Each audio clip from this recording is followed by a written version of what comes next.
he becomes Prime Minister. Tamara, how much of a risk is this? If you think back to when Labour was elected in 1997, obviously devolution was a big constitutional reform that they enacted. It was specifically designed to keep the SNP out of power, and it's actually had the opposite effect. Is there a risk? Oh, here we go. Well, we'll have to leave that question for another day tomorrow. We'll come back to that one. Gordon Brown's about to speak. It's a real pleasure to be at this great university, to be in Leeds, and to be back in Yorkshire. And it's a real privilege to be the warm-up speaker for the leader best equipped, best qualified to be the next Prime Minister of the United Kingdom, Keir Starmer. The leader that will take this country into the future. And it's also a pleasure to give a vote of thanks to Tracy Brabham, whose spectacular success in just 18 months as Mayor proves the central case that our Commission is making today for the biggest transfer of power out of Westminster and Whitehall to the localities. And it's the biggest transfer of power that our country has seen. Now, today's report is not a one-man report. It is a 12-member Commission report. And I want to thank the members of the Commission sitting in the front row here for all the work they have done, representing every region and every nation of our country. Thank you very much for what you have done.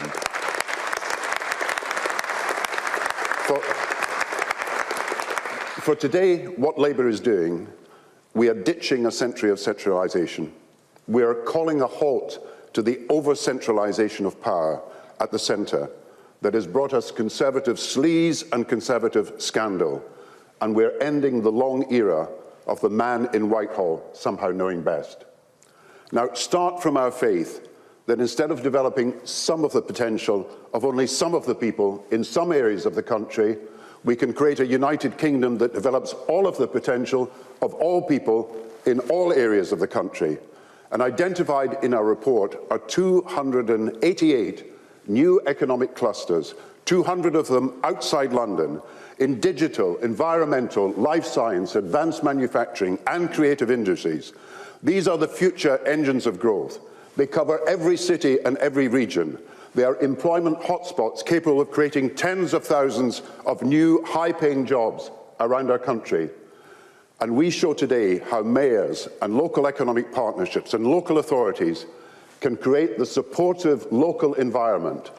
And so, first of all, to link the jobs people need to the companies who need them, we propose 638 job centres transferred from inflexible central control down to local control. To match local skills to local employment needs, the devolution of 200 colleges of education to local control. To finance research and investment urgently needed across this country, and to bridge the regional equity gap facing growing firms, the British Business Bank will be transformed into the British National and Regional Bank, and to build regional transport and infrastructure, we propose joint ventures with the European Investment Bank.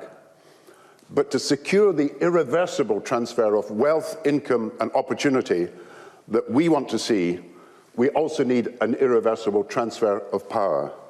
Past devolution settlements, as Tracy has just described, have left the centre unreformed. So to ensure the right powers are in the right places, we must first stop the wrong powers being wielded by the wrong people in the wrong places. And so the new Britain needs a new Westminster, and we need a new Whitehall. In recent years, as you all know, an unreformed centre has been exposed as out of date, out of touch with local needs, out of its depths when it tries to micromanage local events, and all too often out of control. Conflicts of interest, the misuse of power, the abuse of patronage, ethics so unacceptable that this government has lost all its recent ethics advisors. So we've not just to change who makes the decisions, we've got to change the way decisions are made. Now, the starting point of cleaning up our politics is setting forward a mission statement of what the United Kingdom is for. These are our obligations to each other: to deliver free universal healthcare, end poverty, build a sustainable environment, have strong defence and guaranteed security.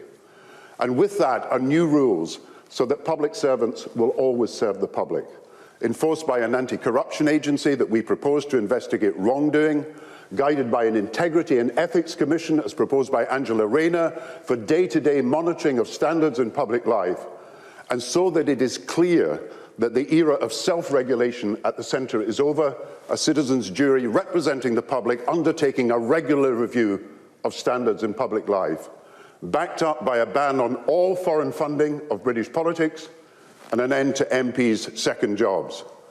So we need a clean-up, but we also need a clear-out.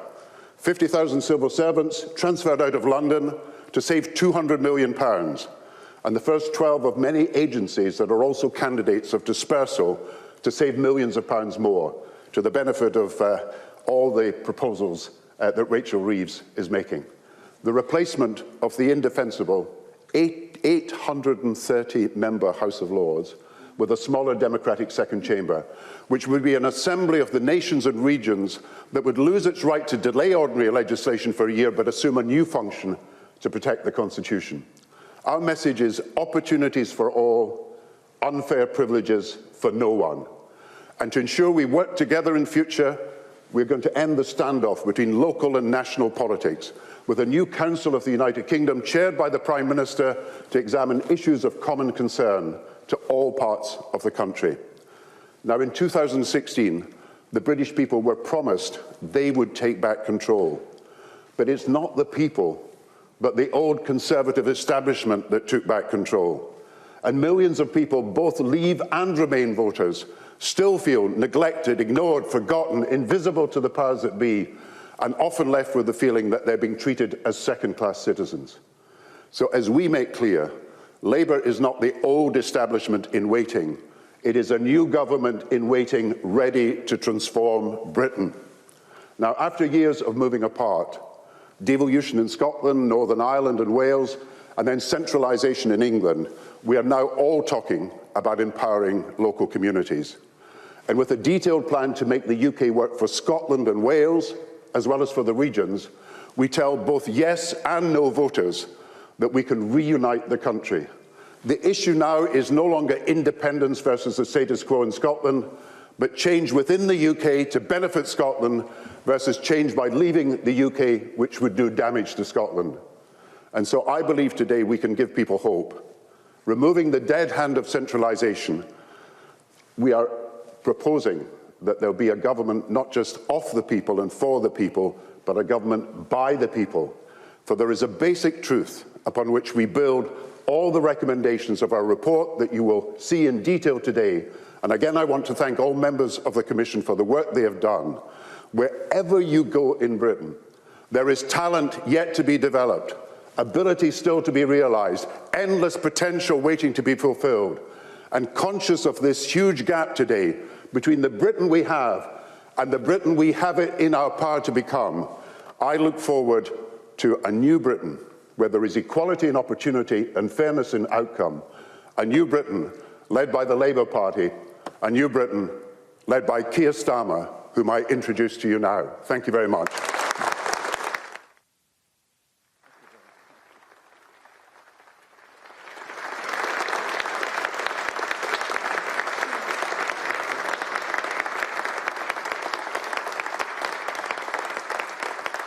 Thank you, Gordon, and thanks to all of you for coming this morning. I can see so many faces here. It's fantastic to be back at Leeds University, where I spent 3 happy years. And thank you to the Commission members who've joined us this morning as well.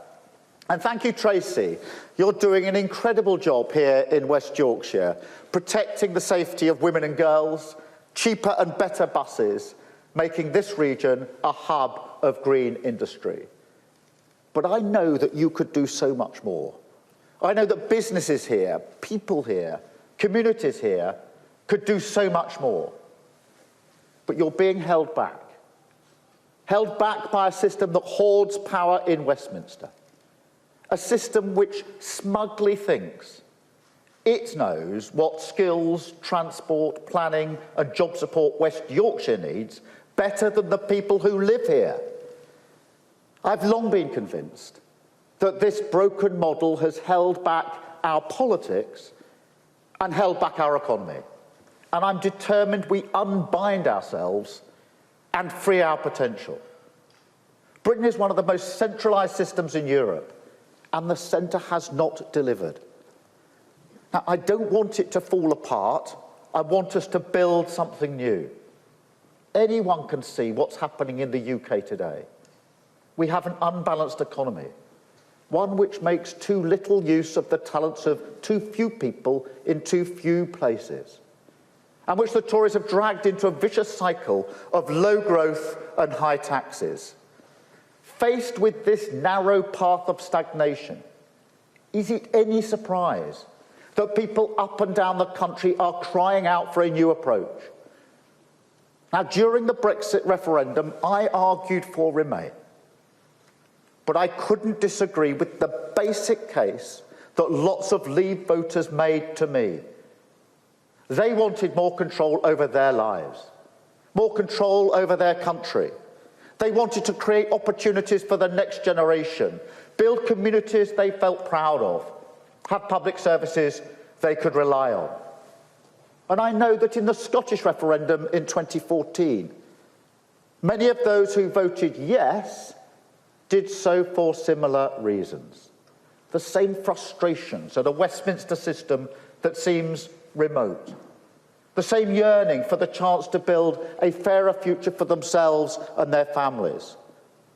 People know Britain needs change, but they're never going to get it from the Tories, who talk about levelling up, but refuse to move power away from Westminster, who once promised a stronger union, but can't work with or for Scotland, and who think that the only route to prosperity is to make the rich richer and hope that somehow it trickles down to everyone else.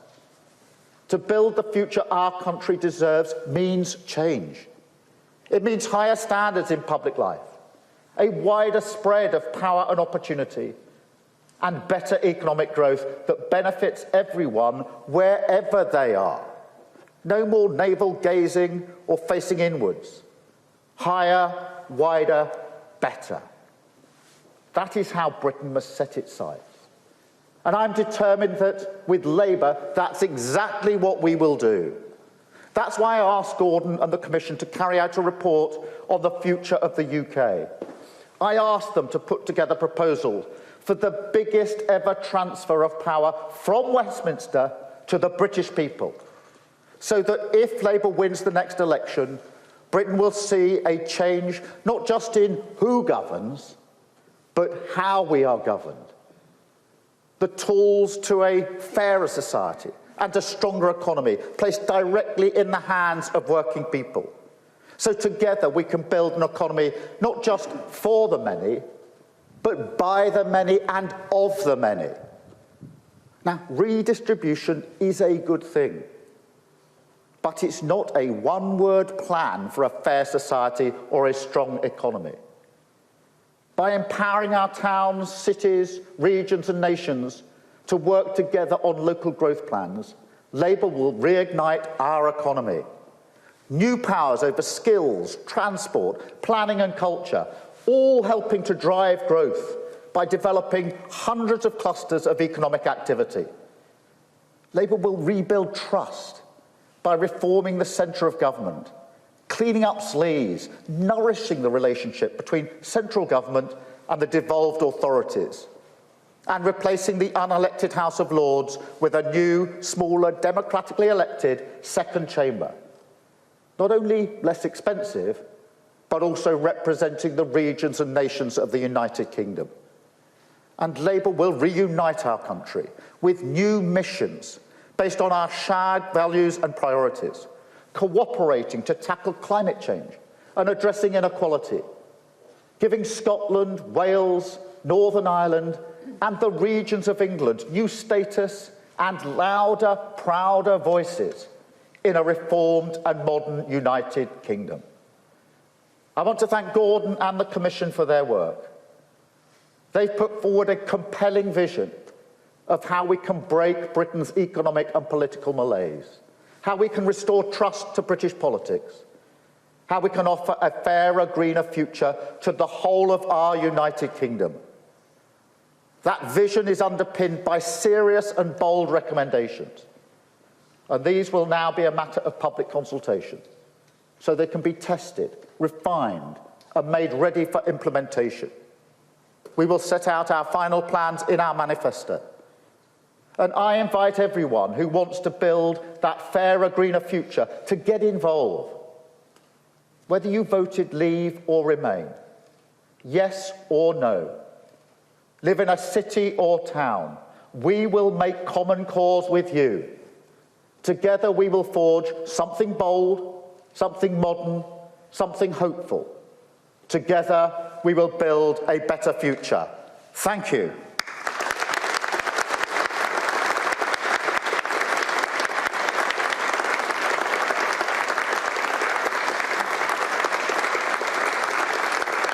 Thank you.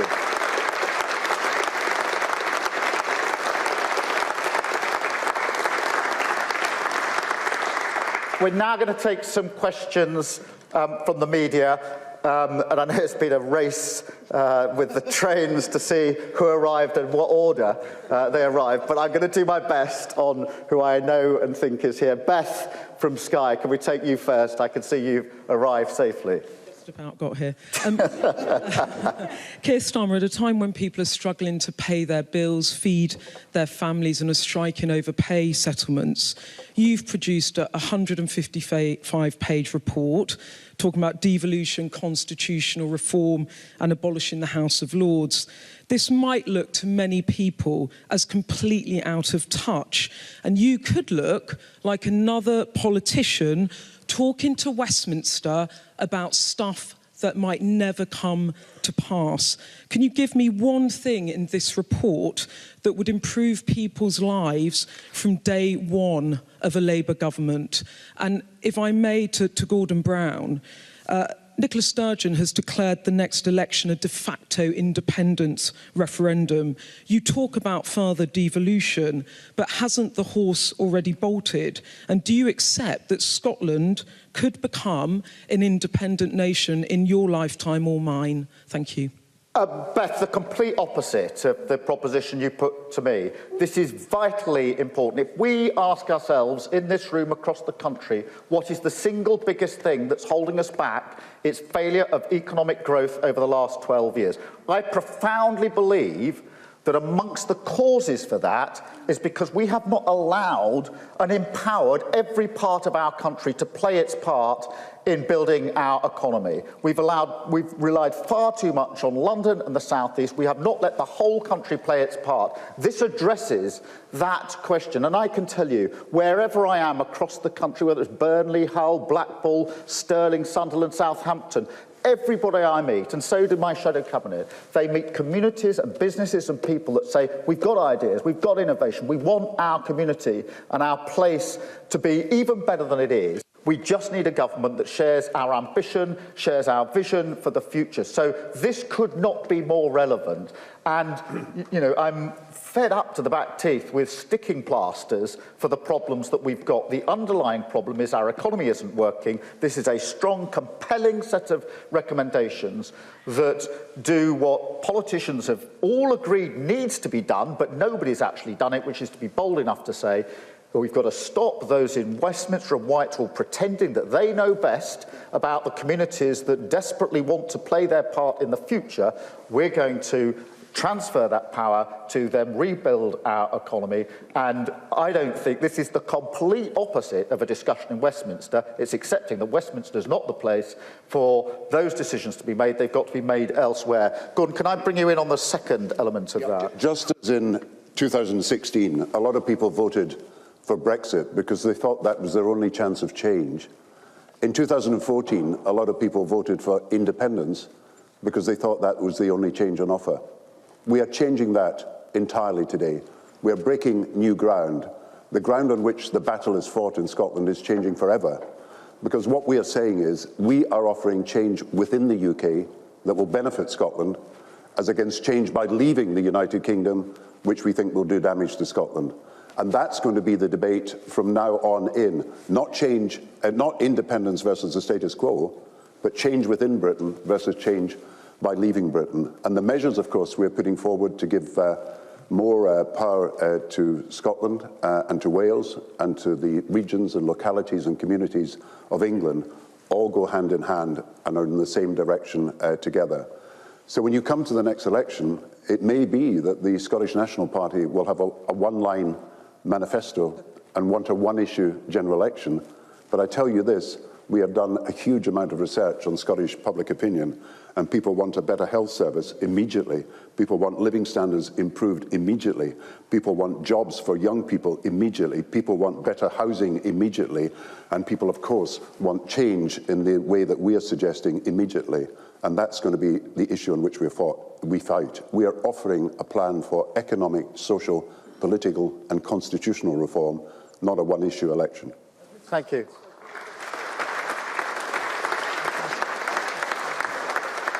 Mr. Starmer, sorry, just if I may be a bit cheeky and ask us a quick follow-up. I asked you which policy in this report from day one will change people's lives, because it's so amorphous. What's the one thing that you're going to do, the most important thing in that report that will change all of our lives? Devolving power in relation to skills, education, transport, resources, finances into our local communities so that they can help us grow the economy. There are so many examples of this. You've got video games in Dundee, you've got ceramics in the Midlands, you've got creative media in Bristol and Bath.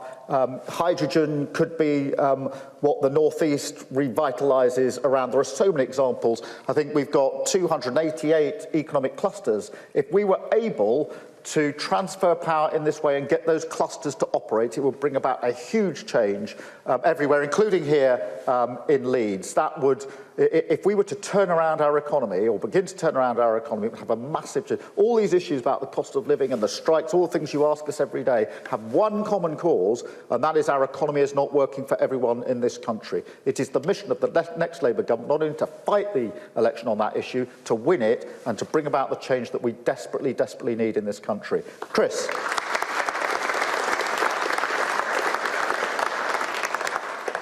Thank you. Chris Mason from BBC News. Let's talk about specifics, Keir Starmer. How much of this do you actually want to deliver rather than just talk about? And on one of the issues, do you promise to get rid of the House of Lords within a first term of a Labour government?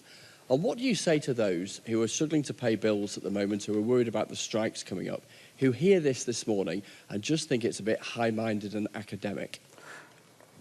Yeah, Chris, on the implementation, I asked for this work to be done because I fundamentally believe this is the change we need to bring about in our country, and therefore it will be the driving mission of the next Labour government.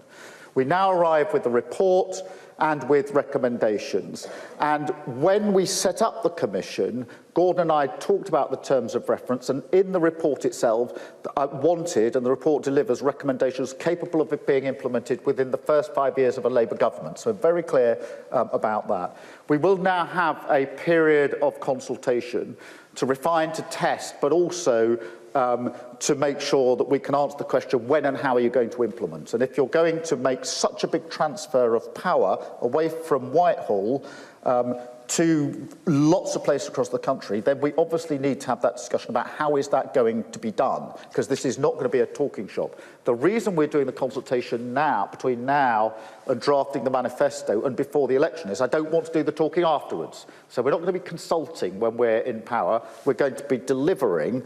We will be delivering what is in these recommendations. Obviously, there's discussion about how and precisely when, but my driving mission is to deliver. I want the first 5 years of the Labour government to be a delivery exercise. I want as much of this delivered as possible, and therefore that consultation is about delivering. And that's all recommendations to be delivered as quickly as possible, because we're not going to be consulting after that manifesto. But that's why we asked for recommendations that were capable of being delivered within the first 5 years of a Labour government. So I'm very clear that we're not putting this off. I don't want a discussion, etc., going on for years on end.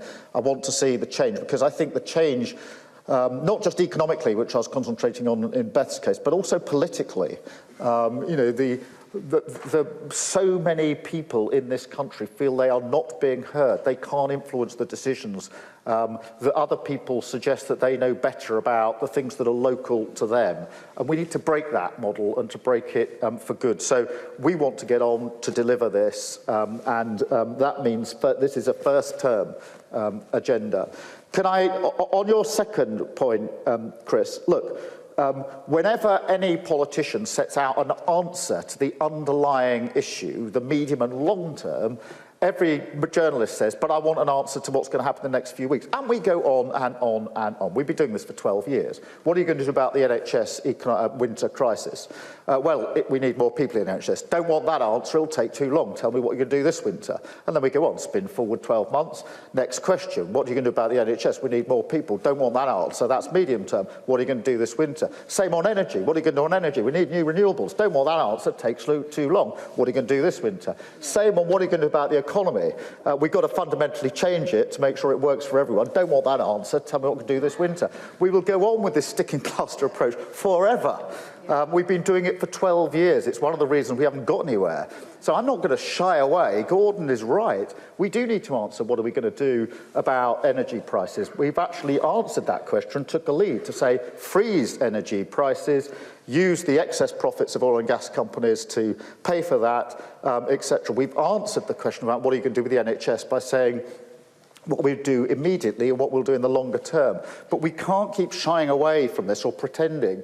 And actually, Chris, I reckon if you spent some time in Leeds today, I don't mean this patronising, don't get me wrong, but people here have got a passion for this change. Leisha and I were in Burnley not so long ago. People want this change. They've been saying it for a long time. They just want a government that gets it and gets on with it. So, this is absolutely central to answering the everyday questions and issues that people are facing, and less of the sticking plaster, more of the actual solutions to the problem. And to be honest, there's a political consensus that we need to move decision-making from Whitehall out to closer to people, but only Labour's come up with a compelling, comprehensive case for actually doing so, and I'm very proud that we've done that. Thank you, Chris. I've got Nick from the Telegraph, please. Thank you. 76 Labour MPs have second jobs. Would you lead by example by telling them that they need to give those up? And would you have any plans to introduce an internal party ban on second jobs ahead of the next election? And if I may, quickly one on strikes. You've previously said that you would repeal all anti-union legislation. Can you commit to repealing any legislation the Conservatives pass on minimum service levels? And when would you do that? Would that be a priority as soon as you enter office? Thank you. Yeah, look, on second jobs, Nick, there are proposals in the report, as you will have seen, and obviously they will be consulted on just as we'll consult on the other issues. But actually, I think it was a year or so ago, we already set out our position in relation to second jobs when this first cropped up. I was in the middle of a press conference when Boris Johnson tried to bomb my press conference by proposing the very same thing in relation to second jobs. The difference is he hasn't got on with it. So we've set that out. There are proposals in clear terms in the report. Now, there is obviously, again, a question of how we implement those, but we've actually set out a pretty compelling case on second jobs. On the question of where the government goes next on strikes, look, I don't think more legislation restricting the right to strike is the right way forward. I think the government should fix the underlying problems. I think the government should get off its hands, and it's been sitting on its hands throughout these disputes, rather than resolving them. And you don't have to go far. Go to Wales and see a different government taking a different approach, and some of the not dissimilar disputes have actually been resolved. And I think that's, there's resolved the issues now, but, what underpins this these industrial disputes, it's a cost of living crisis which is pressured down on people because the economy isn't working. And so it's not, the report today is not removed from the question of what you do on strikes and industrial action. It actually underpins it. Thank you, Nick. I've got Ashley from the Mirror. proposals that you've outlined today are probably going to take a number of years.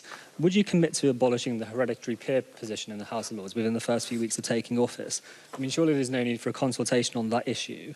And are you committed to having this new chamber in Westminster, or will it be another city like Leeds where we are today?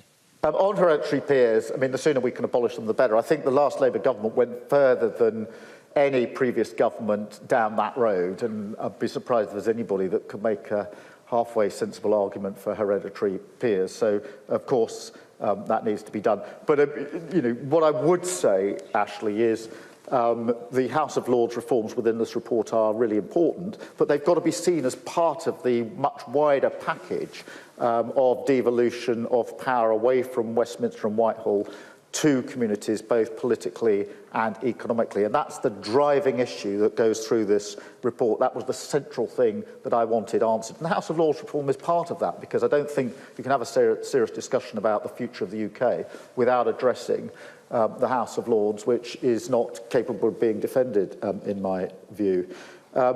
On the location of any second chamber, look, the report doesn't make any recommendations in relation to that. I think the discussion is much more likely to be what's the makeup, etc. But one of the important things about place, and one of the recommendations in the report you'll have seen, is that the second chamber should have representatives from Scotland, Wales, Northern Ireland, and from the regions.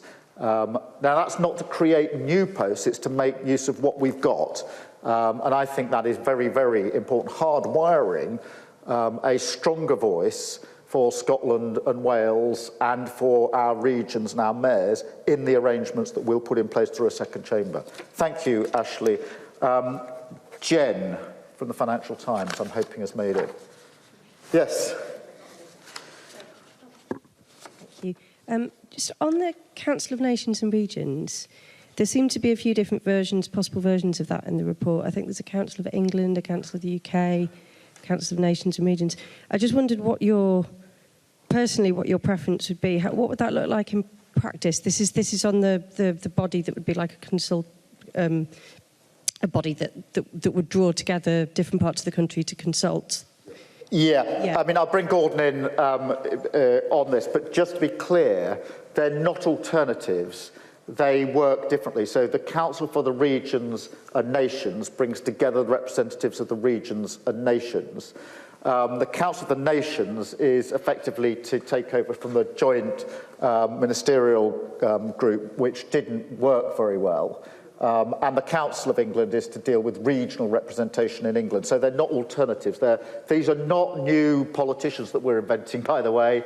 They're not newly elected posts or anything, but they're making much better use of the representatives that we already have. Gordon, just to make sure, Jen, that we've got the complete answer to your question, can I bring Gordon in? Just think of the first stages of the virus and what was happening with COVID, where every local authority, the mayors, Scotland, Wales and Northern Ireland were complaining that there was not proper consultation about some of the measures that were being taken, that there were different interpretations being given, and there ought to be some form of coordination.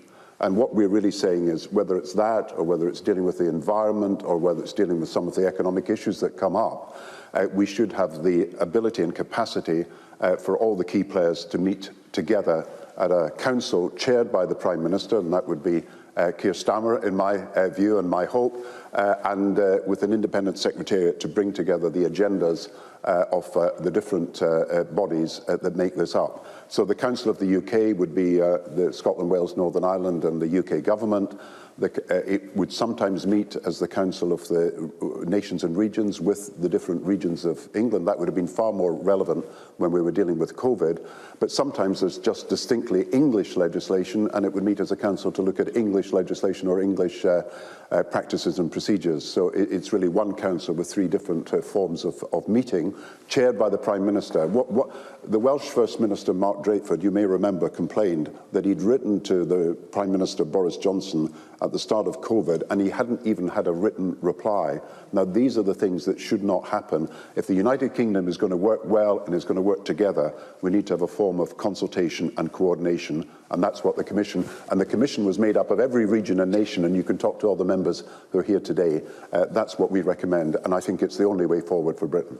Great, thank you. Very quickly ask a follow-up question, which see, now Beth set the trend, everybody. If you win the next election, you'll have been out of power 13, 14 years by that point. Are you really going to hand power away as the first thing that you do? Yes, I think it's absolutely vital.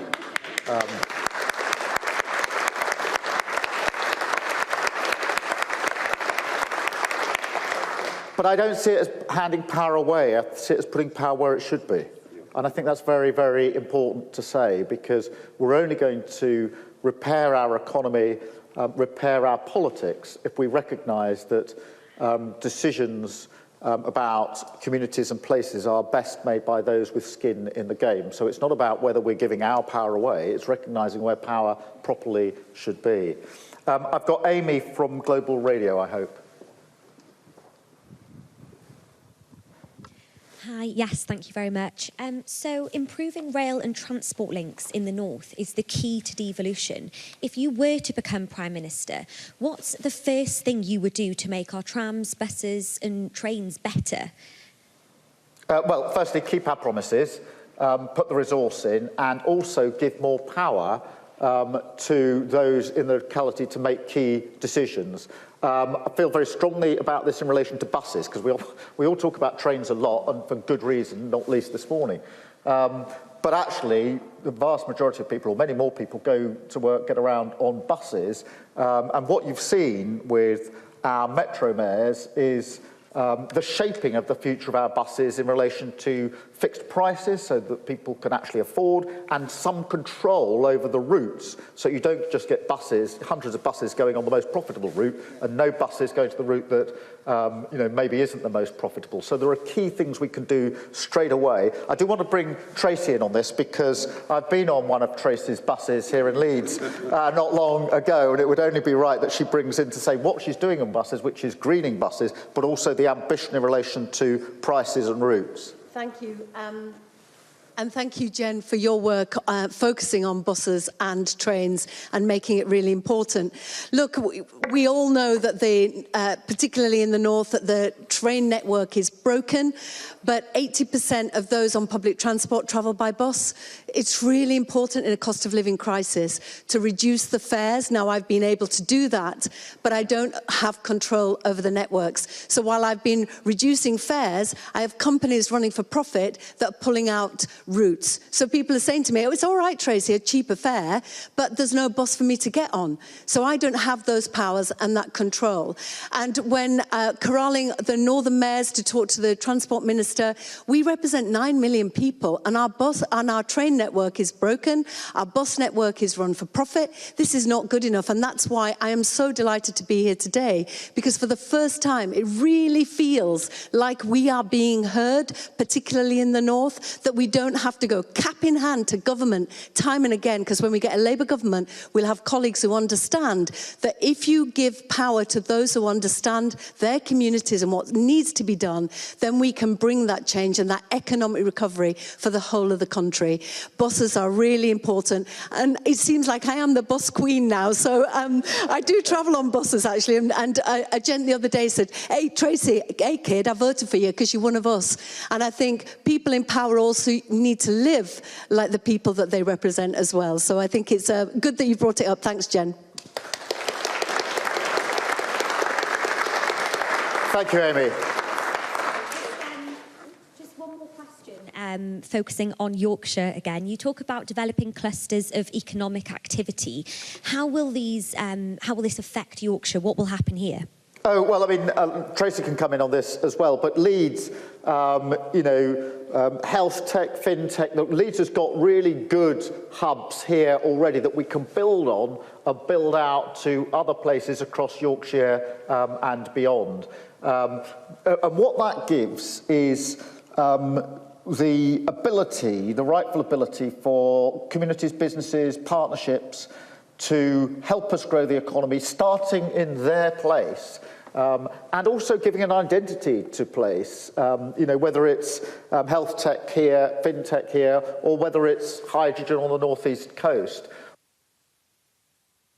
Not only economic growth, but economic place and identity as well, because, there are different theories of economic growth. One theory says you could grow more in London and the South East and then redistribute to the rest of the United Kingdom. I profoundly disagree with that theory of growth, and a Labour government won't go down that theory of growth because I don't think it respects and uses the resource and talent and brilliance of everybody else across the whole of the United Kingdom, which is why we want these recommendations to drive through growth in every part of the United Kingdom and stop this system that holds back communities everywhere. You don't need to go very far into any community, either here in Yorkshire or across the rest of the country, and you will meet people with massive ambition about what they could do where they are. They just haven't got a government that's up alongside them. We're going to change that.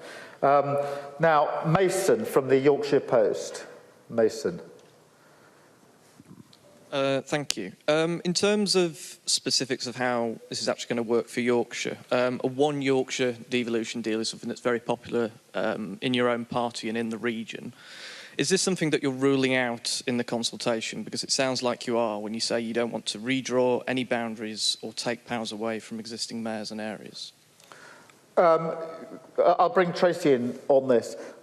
What I don't want to do is use the Commission as the place in which we have an argument about boundaries for new mayoralties, etc., etc. It doesn't mean that forever I'm committed to never changing any of that. But it is important. We could have a long discussion about which mayor or whether there should be a mayor for this place, that place, what powers they should have. Let's align all the powers. And it is because of the way it's developed, there are differences, and there are places that do or don't have different types of representation. So you could have quite an interesting academic discussion for 5 years about precisely how you change all of that. But that isn't how I want to run a Labour government. I want a Labour government that says, we are where we are, let's start with the powers we know are already there, combined authorities, metro mayors, other clusters, and let's build our economy from there. I think we can have a discussion about other issues and boundaries at the same time, but I do know that if we go down the rabbit warren of just talking about where the boundaries are, we'll come out in 5 years' time without actually having changed anything for people in the areas that they live in, and we're not going to do that under a Labour government. Thank you very much. Then I've got Kate from ITV Yorkshire, I hope.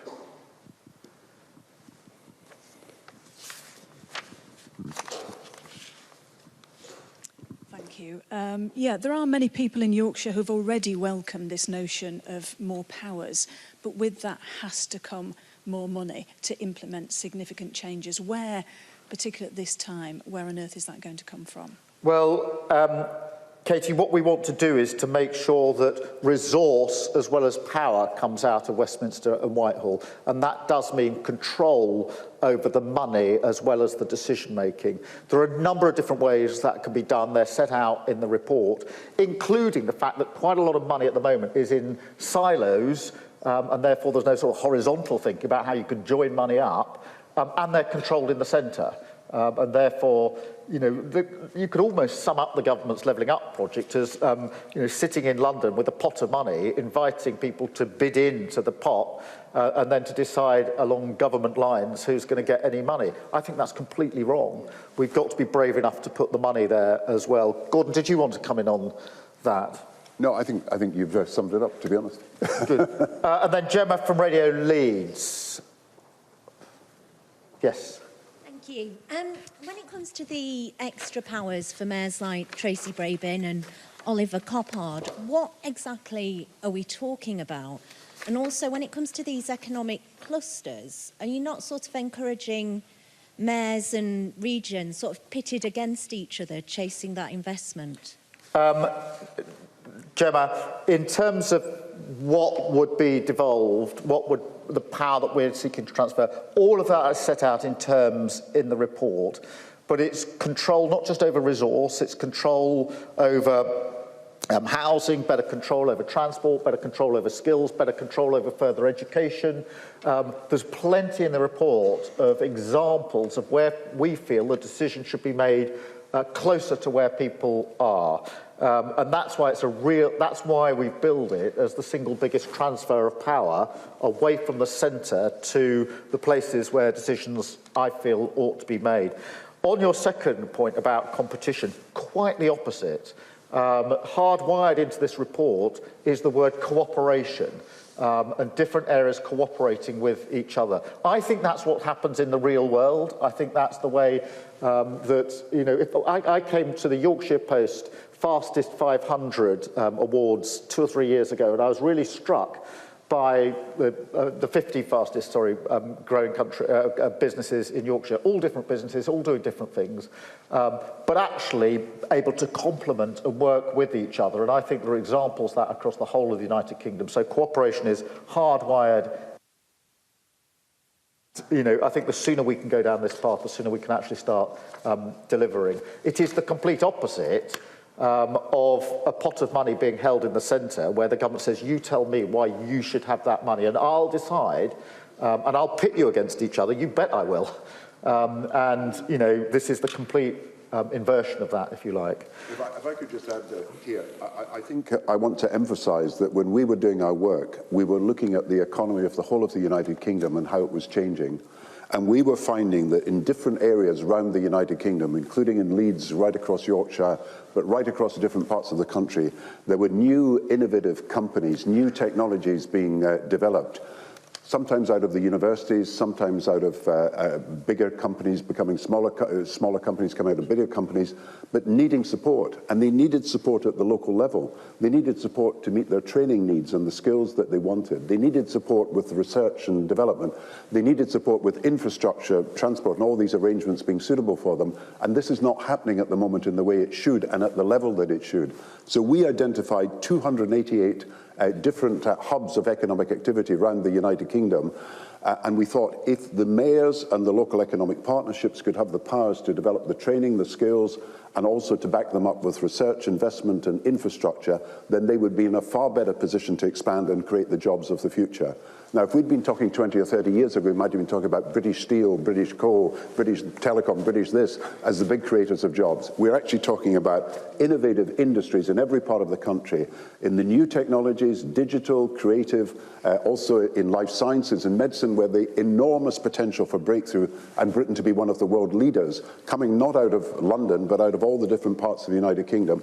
And the report is really built around this idea. If you support these industries and you support the new jobs of the future, then we can have a far more successful economy, which is far more balanced between north and south and will create the big jobs of the future. And all our constitutional as well as economic proposals are built around this idea that there is huge ingenuity, creativity and potential in Britain that really is waiting to be developed. And it will have to be a Labour government under Keir Starmer that does so, because it's not happening in the way it should at the moment. Thank you, Gordon. I think Darshana and Romilly are now here. I was told as I was waiting to come up that there was a problem with the trains, but I think we now have you both. So can we take Romilly, if you don't mind first, then Darshana, or the other way around? Yeah, apologies for missing the other questions. I feel like I should ask whether you can make the trains run on time. But I will ask. These are just recommendations which you will now consult on. How many of them do you expect and do you want to go into your manifesto?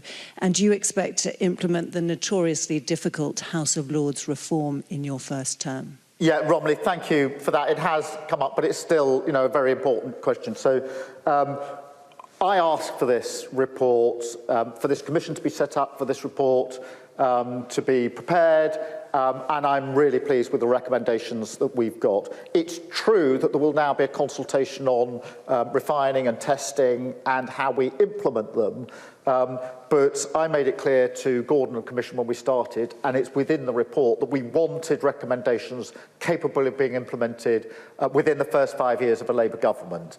And the reason we're doing the consultation now and before the election is because when we come into power, if we do, and I hope that we do, we want to move straight to implementing them as quickly as possible. That obviously includes the House of Lords, which is only one of a broad number of recommendations. But what I want is a Labour government that delivers. I don't want a Labour government that carries on the discussion or the consultation exercise. We want to be in delivering, and that's why these recommendations are deliberately couched as actionable, deliverable recommendations, and why we made it clear from the start that we wanted recommendations capable of delivery within that first 5-year term of a Labour government. And Darshana. We've been interviewing people out and about over the last few months, people who are really struggling with their bills, cost of living, employment, their wages and so on. None of them mention things like House of Lords reform. I'm wondering if you feel that this is a priority for people at the minute.